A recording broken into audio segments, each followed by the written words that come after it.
안녕하세요. 세상만사 신기한 이야기를 옛날 이야기처럼 술술 풀어드리는 과학을 듣다입니다.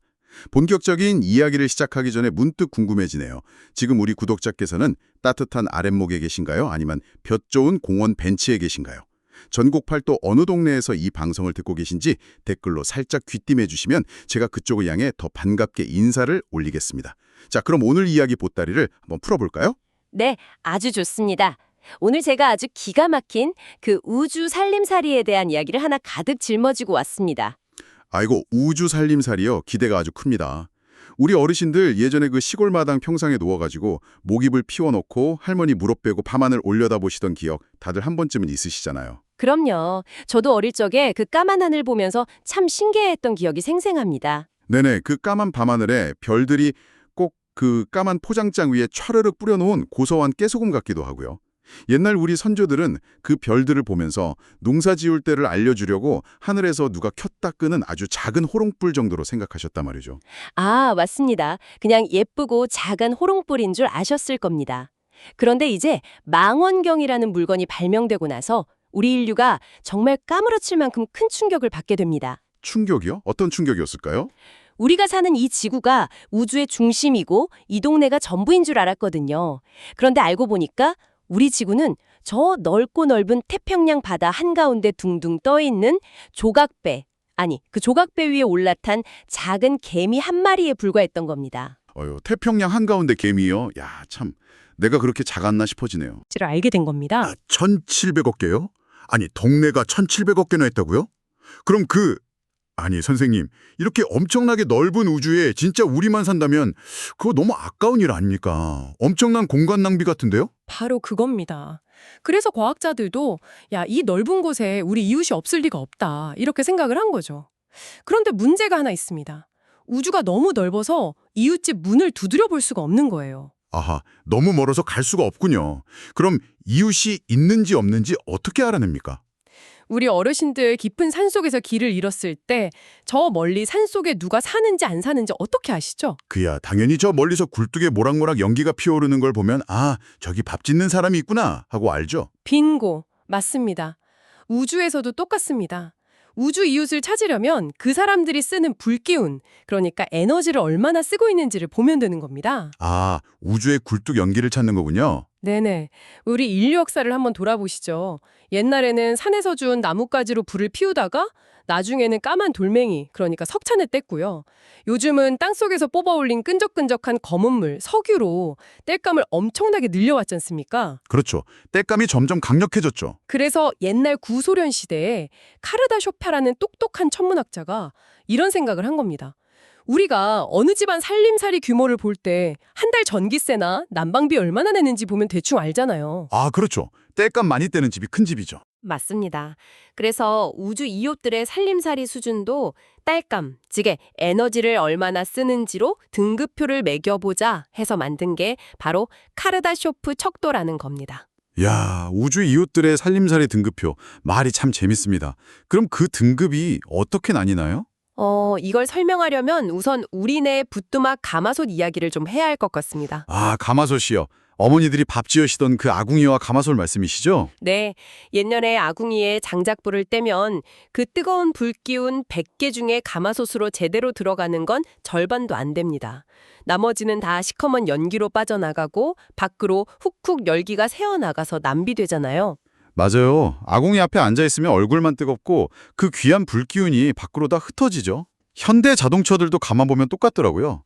앞으로 굴러가는데 힘을 쓰는 것보다 시커먼 매연 뿜어내고 엔진 뜨거워지고 시끄러운 소리 내면서 에너지를 엄청나게 낭비하고 있잖아요. 아주 정확하게 보셨습니다. 인류는 아직 에너지를 펑펑 흘리면서 낭비하는 아주 초보 살림꾼인 거죠. 그래서 아까 말씀드린 그 등급표에서 제일 낮은 단계, 즉 1단계 문명이 되려면 진정한 낭비 없는 살림꾼이 되어야 합니다. 오, 1단계 문명. 그럼 이 1단계 우주 살림꾼들은 살림을 어떻게 합니까? 1단계 문명은 자기들이 사는 지구 같은 행성에서 나오는 모든 기운을 100%, 단 한 방울의 낭비도 없이 다 끌어다 쓰는 경지를 말합니다. 하늘에서 내리는 빗방울, 내리쬐는 햇빛, 땅속의 뜨거운 지열, 심지어 스쳐가는 바람까지 전부 다 알뜰하게 모아서 딸감으로 쓰는 거죠. 이야, 단 한 방울도 낭비하지 않는다고요? 그럼 우리 인류는 지금 몇 단계쯤 됩니까? 한 1단계는 턱걸이로 들어갔나요? 아유, 어림도 없습니다. 우리는 아직 1단계에도 못 미치는 0.73단계 수준에 불과합니다. 과학자들 말로는 우리가 1단계 문명에 도달하려면 앞으로 적어도 100년은 더 뼈를 깎는 노력을 해야 한다고 하네요. 어휴, 우리가 아직 0단계의 꼬꼬마 살림꾼이었군요. 그럼 만약에 우리가 열심히 노력해서 바람, 햇빛 다 쓰는 1단계가 되면 그 다음 2단계는 도대체 뭡니까? 자, 진행자님, 비가 억수같이 쏟아지는 마당에 어머니들 반지꼬리에서 꺼낸 작은 골무 하나를 톡 던져놨다고 상상해보세요. 네네, 비 오는 마당에 바느질 골무요. 그 골무 안에 빗물이 얼마나 담길까요? 아이고, 그 쥐똥만한 골무에 담겨봐야 한두 방울이겠죠. 마당에 쏟아지는 빗물이 얼마나 많은데 다 버려주는 거잖아요. 바로 그겁니다. 우리 지구가 태양이라는 거대한 화로에서 받는 빛의 양이 딱 그 비 오는 날의 골무 수준입니다. 나머지 엄청난 태양빛은 우주 밖으로 그냥 다 흩어져서 낭비되고 있는 거예요. 아, 듣고 보니 정말 아깝네요. 그 엄청난 화로의 불기운을 우주 호공에다 다 버리고 있는 셈이군요. 그렇죠. 그래서 2단계 문명이 되면 이 엄청난 산림꾼들이 태양이라는 거대한 화로 전체를 빈틈없이 둥글게 감싸버립니다. 그래서 태양에서 나오는 100%의 불기운을 한 방울도 안 놓치고 다 빨아먹는 껍질을 만드는데 이걸 다이슨 스피어라고 부릅니다. 태양을 통째로 껍질로 덮어버린다고요? 야, 상상만 해도 소름이 쫙 돋습니다. 그럼 3단계 문명은 뭡니까? 태양 다음은 뭔가요? 한 발 더 나아가는 거죠. 우리 동네 은하계 전체에 아까 그런 태양 같은 별이 수천억 개가 있다고 했잖아요. 그 수천억 개의 별 전체에다가 싹 다 그물을 치고 온 우주의 용광로는 다 차지해서 에너지를 뽑아 쓰는 엄청난 스케일, 그게 바로 3단계 문명입니다. 야, 은하계 전체의 별을 다 차지한다니 우리 어르신들 듣기에도 정말 어질어질하실 겁니다. 그런데 선생님, 그 어려운 전문 용어 빼고 우리 좀 쉽게 가보죠. 1단계 문명이 자연을 100% 쓴다고 하셨는데 구체적으로 어떻게 살림을 길들이는 겁니까? 아주 쉽게 설명해 드리겠습니다. 우리 여름마다 태풍 오면 그 바람이 무섭잖아요. 1단계 문명은 그 무시무시한 태풍의 회오리 바람에다가 거대한 그물을 쳐서 전기를 뽑아냅니다.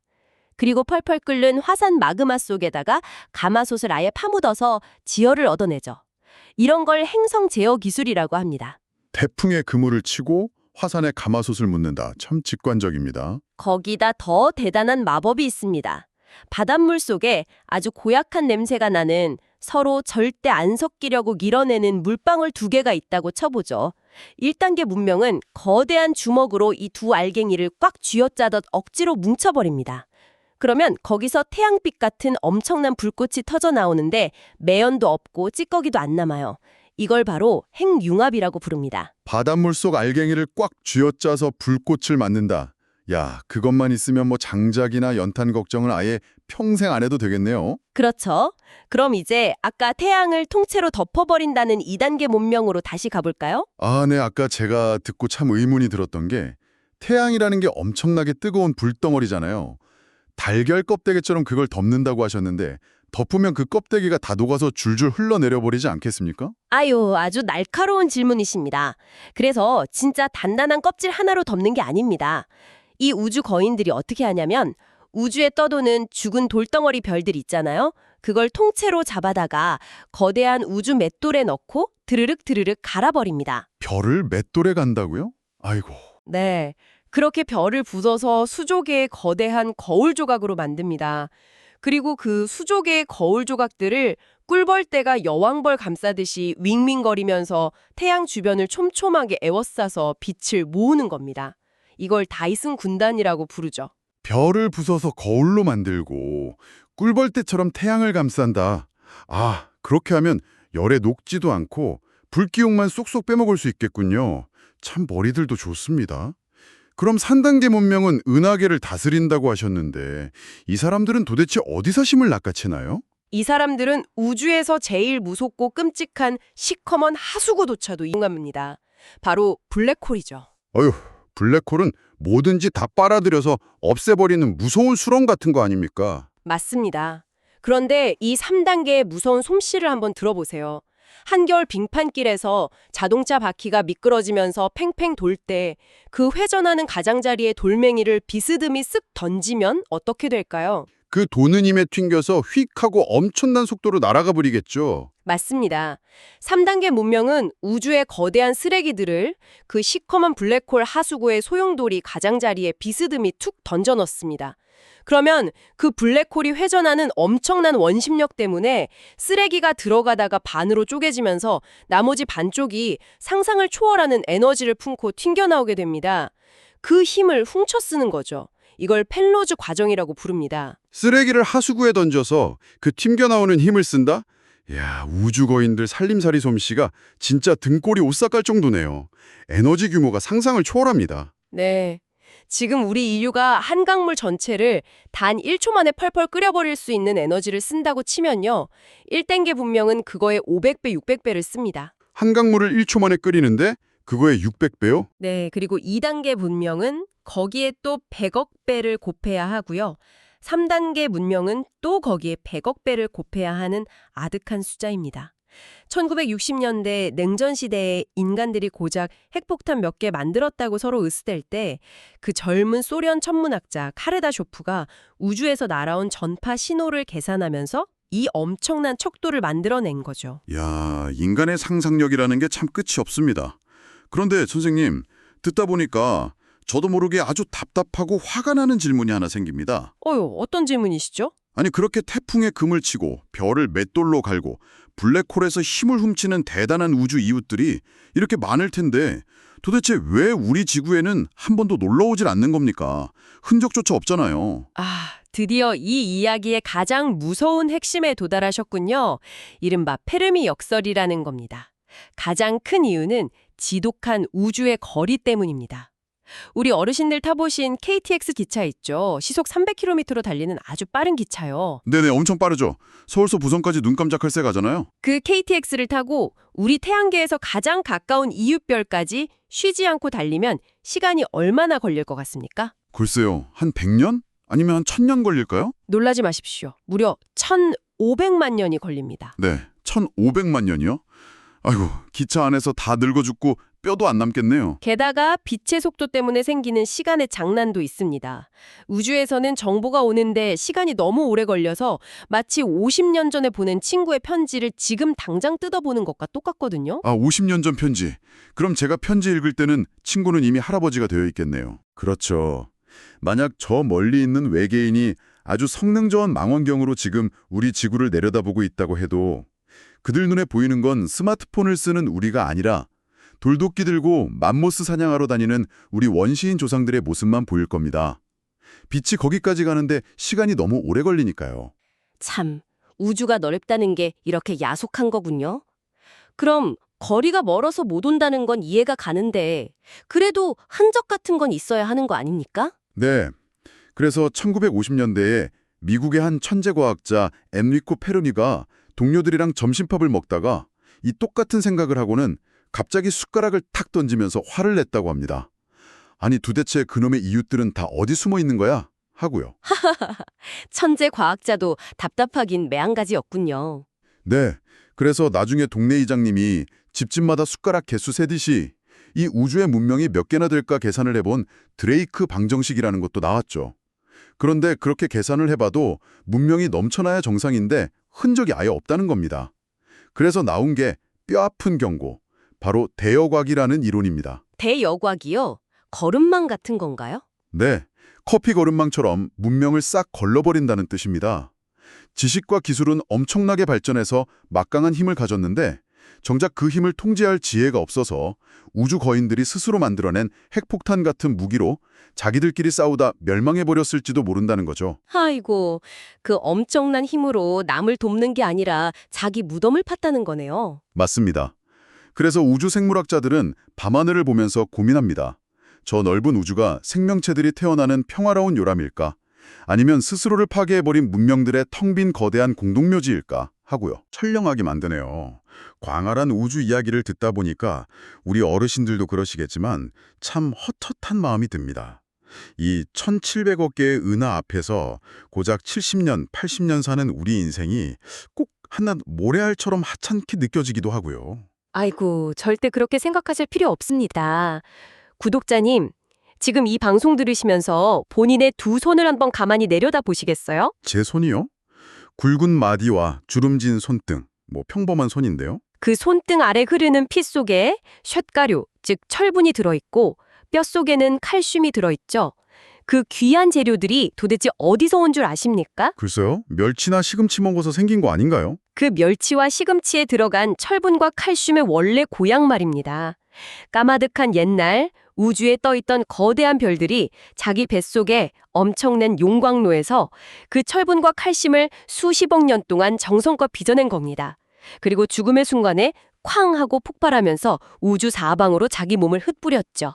이걸 우주의 가을거둠, 유식한 말로 초신성 폭발이라고 합니다. 별이 죽으면서 뿌린 파편들이 돌고 돌아서 결국 제 피 속으로 들어왔다는 말씀이신가요? 그렇습니다. 우리 몸뚱아리 자체가 그냥 흙에서 문 게 아니라 138억 년 우주 역사가 가장 공들여 빚어낸 빛나는 별의 파편들입니다. 우주는 결코 우리를 모래알로 만들지 않았습니다. 야, 내가 별의 파편이다. 참 숭고하고 가슴이 벅차오릅니다. 그럼 선생님, 문명이 아까 그 대여과기를 무사히 통과해서 살아남으려면 기계의 힘이나 에너지보다 더 중요한 게 따로 있겠군요. 바로 그 지점입니다. 문명의 진정한 성숙은 태풍을 잡고 블랙홀에서 에너지를 빼내는 기술에 있는 게 아닙니다. 결국 지혜와 사랑에 달려 있죠. 지혜와 사랑이요. 네. 우리 어르신들 겪어보셨잖아요. 옛날 그 참혹했던 전쟁통에 먹을 게 없어서 소나무 껍질 벗겨 드시던 그 가난한 시절에요. 내 입에 들어갈 밥 한 숟갈 아껴서 자식들 입에 밀어 넣어 주시고 옆집 굴뚝에 연기 안 나면 우리 집 단장 한 국자 퍼서 이웃과 나눠 드시던 그 희생과 연대 말입니다. 저는 그 마음이야말로 온 우주를 통틀어서 가장 강력하고 위대한 사랑의 에너지라고 생각합니다. 아이고, 콧잔등이 시큰해지네요. 남을 살리려고 내 것을 나누는 마음. 그것만이 문명이 자멸하지 않고 살아남는 유일한 열쇠라는 거군요. 네, 그 끈끈한 정과 지혜가 없다면 아무리 별을 부숴서 태양을 덮는 2단계 문명이라 한들 자기들끼리 싸우다 한순간에 재가 되어버릴 테니까요. 오늘 참 많은 걸 느낍니다. 우리 구독자 여러분, 오늘 밤에 창밖에 까만 밤하늘과 별을 보실 때 절대 스스로를 작고 초라한 우주의 먼지라고 여기지 않으셨으면 좋겠습니다.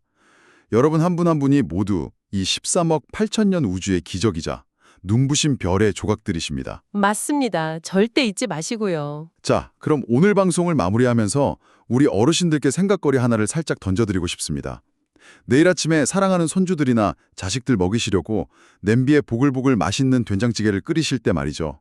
그 가스레인지 위에서 타오르는 파란 불꽃의 따뜻한 열기를 가만히 들여다보십시오. 네, 그 작은 불꽃 말이죠. 어쩌면 그 밥상머리의 작은 불꽃과 자식을 아끼는 우리 어르신들에게 따스한 마음이 하나로 합쳐진 순간이야말로 차갑고 어두운 이 우주가 스스로를 파괴하지 않고 다음 단계로 나아가기 위해 가장 간절하게 찾고 있던 진짜 다이슨 스피어이자 진짜 구원의 불빛이 아닐까요? 야, 정말 명언이십니다. 그 따뜻한 밥상머리가 우주의 미래를 구하는 거군요. 오늘 들려드린 이야기 입맛에 좀 맞으셨는지 모르겠습니다. 혹시 평소에 뉴스나 신문을 보시다가 이건 도대체 무슨 원리일까 하고 궁금했던 게 있다면 주저 말고 아들, 딸에게 말하듯 댓글로 적어주십시오. 제가 돋보기 쓰고 꼼꼼히 읽어보겠습니다. 그리고 화면에 있는 엄지척 좋아요와 구독 버튼을 꾹 눌러주시면 다음번에도 제가 길 잃지 않고 구독자 댁으로 바로 찾아올 수 있답니다. 저희에게 정말 큰 힘이 됩니다. 지금까지 과학을 뒷다 했습니다. 늘 간건하십시오.